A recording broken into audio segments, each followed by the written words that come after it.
肺癌是国人癌症死亡率最高的一位。那初期因为都没有症状，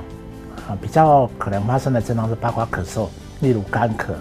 然后是咳得比较久，吃药，效果也不好，也没办法缓解。例如说咳嗽超过3个礼拜，这时候就可能要小心了，它可能是肺癌的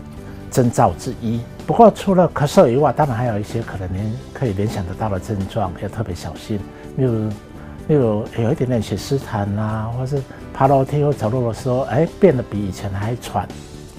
或是呼吸不顺畅，那本来可能会以为是不是变胖啦，或是感冒刚好，但是这也有可能是呼吸道被肿瘤阻塞，或是黏膜积血造成的，我们还是要小心一点好。所以原则上喘或是咳嗽超过3个礼拜就可以考量照这种胸部 X 光。当然也有些人他表现是用胸痛来表现的，这个痛的地方还不止包括胸部哦，他可能假如这个骨头转移，他可能是肩膀痛啦、背部痛啦、那个骨盆腔痛啦，都有可能，甚至头痛，脑部转移或头颅骨转移或头痛，那这种情况，假如说去就医，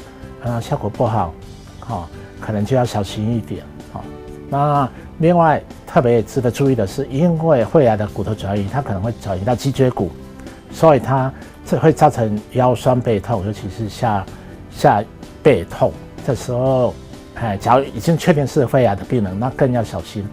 因为假如是脊椎转移，我们最怕就是这个积血的压迫。如果肺癌转移到纵隔腔的淋巴腺，压迫到神经，那可能会造成声带的麻痹、声音沙哑。如果挤压到食道，也会造成吞咽的困难。所以，当我们发现有上述的症状的时候，尤其是咳嗽比较久，或是这个觉得呼吸不畅，呼吸不顺畅，气喘和现象有持续2-3个礼拜，记得一定要去找医生很值得照一张胸部 X 光，那假如有问题，当然进一步检查那记得早期